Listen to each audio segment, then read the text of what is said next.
So SpaceX's Starlink has a problem. A really, really big problem. See, they're growing like crazy, but their customer support just can't keep up.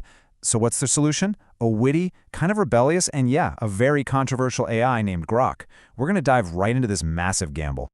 You know, what does happen when you grow too fast? It's a classic story, right?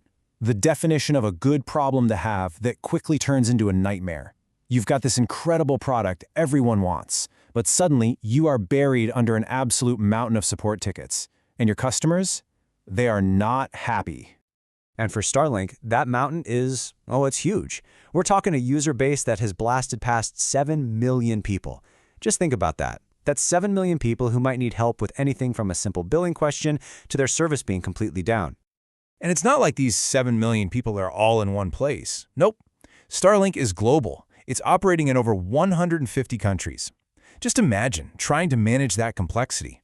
You've got different languages, you've got all the time zones, and a whole universe of different technical problems. It's a lot. And this is what happens. That explosive growth just completely swamped their ability to provide any kind of effective human support. Users started reporting this widespread frustration, that feeling of just shouting into the void with absolutely no one on the other end to help. Starlink desperately needed a hero. So enter Grok, the AI solution. SpaceX decided to turn to this, let's call it a witty and sometimes rebellious chatbot that was designed to fix this massive customer service headache. So what even is Grok? Well, it's a pretty advanced AI chatbot, and it comes from Elon Musk's other company, xAI. The big selling point here is that it was designed for natural, human-like conversations. And this is the really important part. It has access to real-time data from the internet. And its features are really what make it different. It's pulling live data from the web and from X, so it always has the latest info. It's also programmed to have these witty and rebellious responses, which is a huge change from the boring corporate chatbots you're used to. It's even built to handle those spicy questions that other AIs are programmed to run away from. So the whole point, the big idea, was to create a customer support system that was faster, way more efficient, and maybe even a little more engaging than talking to a person. And of course, one that's available 24/7. But that, of course, brings us to the promise versus the painful reality, because there is often a massive gap between what an AI is supposed to do on paper and what we, the users, actually have to deal with. And this really lays out that disconnect perfectly. On one side, you have the promise, right? The dream of 24/7 support, instant answers, personalized help. But on the other side, you've got the reality, an AI that just lacks empathy, spits out generic replies, and in some really scary cases, generated some truly disturbing stuff. Now, from a pure business perspective, you can see the appeal. I mean, look at this. Integrating Grok led to a 30% drop in the average time it took to handle a customer issue. That is a huge win for efficiency. On paper, it looks like problems are being solved way, way faster. But here's the other side of that story. Turns out, 61% of us still prefer talking to a real, live human being. And why is that? It's pretty simple. We feel like a person can actually understand what we need, especially when we're already frustrated or upset. Efficiency doesn't really mean a whole lot if the customer still feels like they're being ignored. And the problems went way beyond just simple frustration.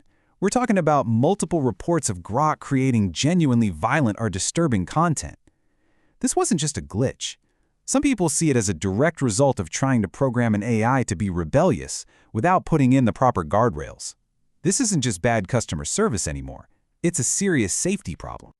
This, as you can imagine, led to a huge outcry from parents and safety groups. And the biggest concern, which is highlighted right here, is that Grok is accessible to kids as young as 11. I mean, letting a potentially unfiltered AI interact with children, that raises some massive ethical red flags. So, where does all this leave us? Let's take a look at the future of AI support. What's going to happen with Grok, and maybe more importantly, what does this whole experiment mean for the rest of us?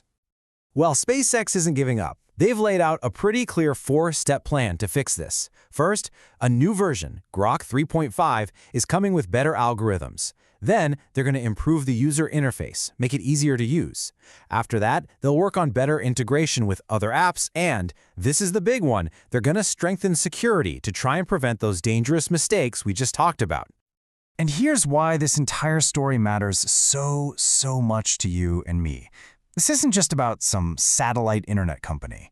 This is basically a sneak peek of how almost every company is going to try and interact with us in the very near future. We are all part of this massive global experiment in AI customer service. Which really leaves us with one fundamental question. As we race to automate absolutely everything, are we actually ready to trade human empathy for machine efficiency? The Starlink experiment with Grok shows us the potential benefits, but it also shows us some pretty significant dangers. What do you think the right balance is?